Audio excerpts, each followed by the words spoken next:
യുദ്ധം ജയിച്ചു. പക്ഷേ ആരും ആഘോഷിച്ചില്ല. കാരണം യുദ്ധക്കളം നിശബ്ദമായിരുന്നു. അമ്മമാരുടെ കരച്ചിലും ഭാര്യമാരുടെ തേങ്ങലും തകർന്ന ഹൃദയങ്ങളുടെ പ്രാർത്ഥനകളും ഒഴികെ. മഹാഭാരതം വെറുമൊരു യുദ്ധത്തിന്റെ കഥയല്ല, യുദ്ധം അവശേഷിപ്പിക്കുന്നതിന്റെ കഥയാണിത്. 18 ദിവസത്തേക്ക് ലോകം ഏറ്റവും വലിയ യുദ്ധം വികസിക്കുന്നത് കണ്ടു.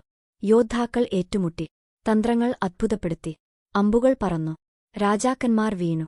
എന്നാൽ പൊടിപടർന്നതിനുശേഷം എന്താണ് സംഭവിച്ചത്? ശംഖുകൾ നിശബ്ദമായതിനുശേഷം, പാണ്ഡവർ വിജയിച്ചതിനുശേഷം ആഹ്ലാദിക്കുന്ന ജനക്കൂട്ടത്തിലേക്ക് അവർ മടങ്ങിയില്ല. അവർ ചാരമായി മടങ്ങി. കൗരവർ പോയി. പക്ഷേ ഇരുവശത്തും എണ്ണമറ്റ പുത്രന്മാരും സഹോദരന്മാരും അധ്യാപകരും ഉണ്ടായിരുന്നു. 100 പുത്രന്മാരെ റാണിമാതാവായ ഗാന്ധാരി നഷ്ടപ്പെട്ടിരുന്നു. അവൾ കണ്ണടച്ചുകിടന്നത് വിജയം കാണാനല്ല, മറിച്ച് അവളുടെ വേദന കാണാനാണ്. കുന്തി കർണനെ നഷ്ടപ്പെട്ടു, അവളുടെ ആദ്യജാതൻ, രഹസ്യമായി. ദ്രൗപദിയുടെ എല്ലാ മക്കളെയും നഷ്ടപ്പെട്ടിരുന്നു. കൃഷ്ണൻ, അതെ കൃഷ്ണൻ പോലും, ദുഃഖത്തിൽ നിശബ്ദനായി നിന്നു. യുദ്ധം അവസാനിച്ചു. എന്നാൽ ദുഃഖം തുടങ്ങിയിട്ടേയുള്ളൂ. ഇതുവരെ മഹാഭാരതം നമുക്ക് വീര്യം, കടമ, ധർമ്മം എന്നിവ കാണിച്ചുതരുന്നു. എന്നാൽ അപ്പോൾ എല്ലാ മഹത്വവും തകർക്കുന്ന നിമിഷം വരുന്നു. ഒരു അമ്മ കൃഷ്ണനെ ശപിക്കുന്നു. വേദനയിൽ ഗാന്ധാരി അവനോട് പറയുന്നു, നിനക്ക് ഇത് നിർത്താമായിരുന്നു. പക്ഷേ നീ ചെയ്തില്ല. കൃഷ്ണൻ വാദിക്കുന്നില്ല.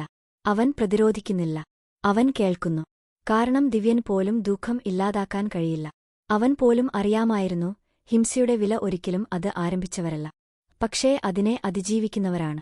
മഹാഭാരതം അതിന്റെ യുദ്ധത്തിനായി നാം ഓർക്കുന്നു. എന്നാൽ അതിന്റെ ഏറ്റവും ആഴമേറിയ സത്യം അതിന്റെ ദുഃഖത്തിലാണ്. അക്രമം രാജ്യങ്ങളെ കീഴടക്കിയേക്കാം, പക്ഷേ അത് വീടുകളെ നശിപ്പിക്കുന്നു. നീതിക്കുവേണ്ടി പോരാടിയ യുധിഷ്ഠിരൻ ആനന്ദിച്ചില്ല.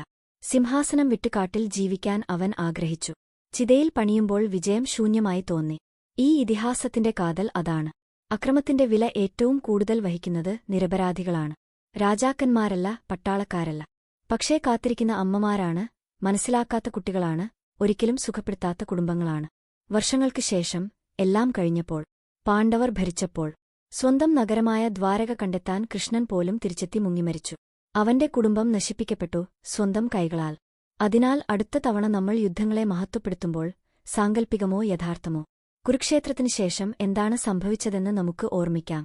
വിജയമല്ല, പക്ഷേ ആഘാതം. മഹത്വമല്ല, പക്ഷേ ദുഃഖം. യുദ്ധം തലക്കെട്ടുകളിൽ അവസാനിക്കുന്നു, പക്ഷേ വിലാപം നിശബ്ദതയിലാണ് ജീവിക്കുന്നത്. ഈ കഥ ഒരു ഓർമ്മപ്പെടുത്തലായിരിക്കട്ടെ. അക്രമത്തിന്റെ യഥാർത്ഥ വില ഒരിക്കലും അത് തിരഞ്ഞെടുക്കാത്തവരാണ് നൽകുന്നത്. അഭിപ്രായങ്ങളിൽ പറയൂ, നിങ്ങൾക്ക് സമാധാനം എന്താണ് അർത്ഥമാക്കുന്നത്? ഈ സന്ദേശം നിങ്ങളെ സ്പർശിച്ചെങ്കിൽ, വിജയത്തേക്കാൾ ശക്തമാണെന്ന് കേൾക്കേണ്ട ഒരാളുമായി ഇത് പങ്കിടുക.